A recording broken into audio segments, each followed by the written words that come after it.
underway. According to Ohio Secretary of State John Husted, more than 173,000 Ohioans have already voted. Those are the absentee ballots that have been cast so far. That number almost even between Democrats and Republicans. As you can see there, more than 84,000 people in each party have already voted. I should note, though, that these numbers are down over 4 years ago, just slightly. I want to bring in Michelle Everhart, political reporter for the Columbus Dispatch. David Pepper is the chairman of the Ohio Democratic Party. We hung out with David last week when we were down in Cincinnati. Thanks for following us up. Michelle, I want to start with you because there are not a lot of reliable polls out of Ohio right now. Any reliable new information that you're getting on the ground? What are you hearing? What are you seeing in terms of where this race might be shaping up, specifically on the Republican side? On the Republican side, I think the latest poll was out a couple weeks ago, and we'll probably be seeing more in the next couple days. But Trump was up about 5 points over John Kasich. But the people who were doing the poll said it's still pretty close. So we're seeing Kasich going to be in Ohio a lot this week. Trump's going to be in a couple times. Cruz and Rubio are not spending that much time here. So I think it's really going to come down to Trump and Kasich here. Let's talk about ground game here, David, in terms of who has the better operation right now.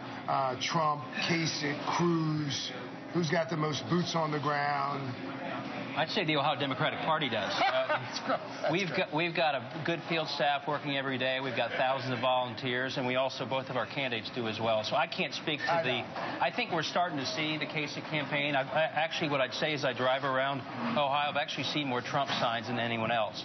I don't know what that tells you. That may not be organization. But for our part, we're working very hard to be ready for the election this fall. Hillary Clinton has a sizable lead here.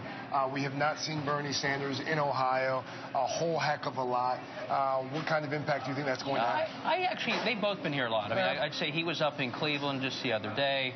They're both going to be at our dinner on Sunday. So they both have strong support. Hillary still has support from way back in 2008. People have been excited about her ever since, and there's a really big grassroots movement around Bernie. So I think both are strong. People are excited about both of them. Michelle, I want to point to some numbers here that we looked at earlier in the broadcast that perhaps speak to a certain extent to the enthusiasm. Let's just turn out Super Tuesday states. As you can see, these are just the states that voted on Super Tuesday. Republicans and Democrats versus 2008, 2016. That's pretty staggering. To what can we attribute that? There's been so much media attention to the Republican Party. It started out with such a large field, and then you've got Donald Trump in it. I mean, he is a former reality star, and I just think that has brought a lot more Republicans into it. David, do those numbers worry you considerably as we head into November?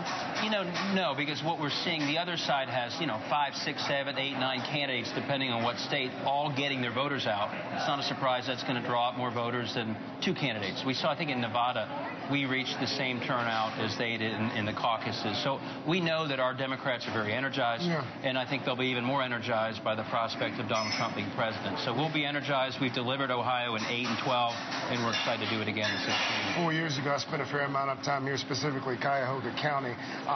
There was a great deal of energy 4 years ago. Compared to 4 years ago, same level of energy? Yeah, we're seeing a lot of energy, and our goal as a party has been to welcome into our party both the Sanders and Hillary camps and make sure that whoever wins and whoever loses, we're all united going into November. So I think we're seeing get energized. We're seeing a whole lot of new people come to the fore. We are seeing thousands of people sign up to be volunteers for our party already. So we're going to have a great ground game going to the fall. All right, Michelle Everhart, David Pepper. David, forgive my brain shut off for just a split second there. A quick reminder, our first exit poll results just about 3 hours away from now here on MSNBC. We will be right back, but first let's check in on today's results of the Microsoft Pulse question. There it is. Is the movement to stop Donald Trump impacting his campaign? Check out how you're voting, and remember, voting's still open. You can head to pulse.msnbc.com to join in.